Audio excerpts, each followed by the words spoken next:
Et voilà, c'est pas plus compliqué que ça. Maintenant, mon texte est loqué sur ce que j'avais traqué avec le tracker. Tout ce que je vous dis là, c'est si j'ai un élément visuel à mettre en avant-plan de mon clip. Je vais pouvoir me servir des informations de mouvement de mon tracker pour les appliquer aussi à un autre nœud sans forcément avoir besoin de le connecter au nœud tracker. Ça va m'être surtout utile si je veux traquer un effet par exemple. Vous vous souvenez, dans l'une de mes premières vidéos sur les masques, je vous avais montré comment flouter une voiture et je vous avais dit qu'il faudrait traquer cette voiture pour que le masque du flou le suive. Donc mettons que pour le coup j'ai envie de flouter cette vache. Du coup ce que je vais faire, c'est que je vais reset mon tracker et traquer la tête de la vache. Maintenant, les informations de mon nœud tracker, il va falloir que je les envoie vers mon effet et mon masque. Parce que vous voyez bien que dans ce cas-là, je peux pas juste mettre un masque elliptique et derrière un flou. Ça ne marche pas comme ça. Non, il va falloir que je chope les informations de mouvement de mon tracker et que je les amène vers autre chose. Là, en l'occurrence, ce que je vais faire, c'est que je vais mettre un nœud transform juste après mon masque elliptique, ce qui va me permettre, moi, de gérer la position de ce masque elliptique. Et du coup, c'est à partir de ce nœud transform que je vais pouvoir venir chercher les informations de mon tracker. Lorsque j'ai créé mon tracking, ce nœud tracker a créé ce qu'on appelle un modifier. Les modifiers, je vais en parler vraiment de manière beaucoup plus approfondie dans une prochaine vidéo. Donc là aujourd'hui, très simplement, ce qu'il faut que vous sachiez, c'est qu'un modifier, c'est un outil qui va permettre de changer l'état d'un nœud sans passer par des images clés. En l'occurrence, quand j'ai mon tracker de sélectionné, vous voyez qu'en haut de l'inspecteur, je suis sur la page Tools, et juste à côté, j'ai une page Modifiers.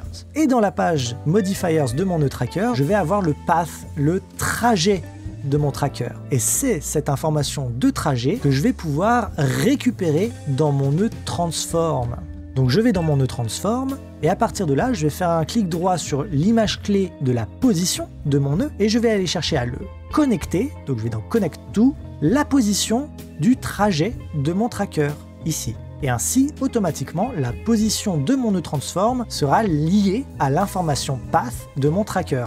On peut voir que si je fais marche, là maintenant c'est tout mon nœud transform, vous voyez, qui bouge au même rythme que mon tracker. Et donc ça c'est trop bien, mon tracker là, je vais toujours en avoir besoin, il faut surtout pas que je le supprime, par contre je suis plus obligé de le laisser connecter à tout le reste. Donc tout simplement, je peux le déconnecter, le mettre de côté et ne plus y toucher. Et enfin, il ne me reste plus qu'à connecter mon nœud de flou à mon clip, comme on a vu dans les vidéos précédentes, et de raccorder le nœud transform à l'entrée masque de mon nœud de flou. Et si je fais play, on voit que le flou suit la tête de la vache. Pourquoi? Parce que mon masque ellipse se déplace au gré de mon nœud transform, qui lui va récupérer les informations de trajet de mon nœud tracker. Et moi, j'ai plus qu'à gérer les paramètres de mon ellipse comme ça m'arrange, et voilà, on a flouté notre vache en 2 minutes. Et vous vous rendez bien compte que ce nœud transform, je peux m'en servir pour traquer n'importe quoi, comme le texte que j'avais eu avant. Voilà, si je mets un texte, que je le mets au-dessus de ma vidéo avec un merge, et que ce texte-là, je le transforme avec mon nœud transform que j'ai copié-collé, il va bouger tout pareil. Bon, c'est carrément plus long à faire que de prendre le nœud tracker et de l'utiliser comme un nœud merge, mais vous voyez que c'est aussi une possibilité. Voilà, c'est tout pour aujourd'hui en ce qui concerne ce nœud tracker. Il y aurait bien évidemment d'autres trucs à vous montrer, mais pour le moment, ce que je vous montre, c'est les bases. Et d'ailleurs, je suis peut-être allé déjà un petit peu plus loin que les bases en vous montrant les modifiers. Promis, les modifiers feront l'objet d'une vidéo à part entière pour bien vous expliquer ce que c'est et comment ça marche. Du coup, moi je vous souhaite bonne journée, bonne soirée. En attendant la prochaine, ciao!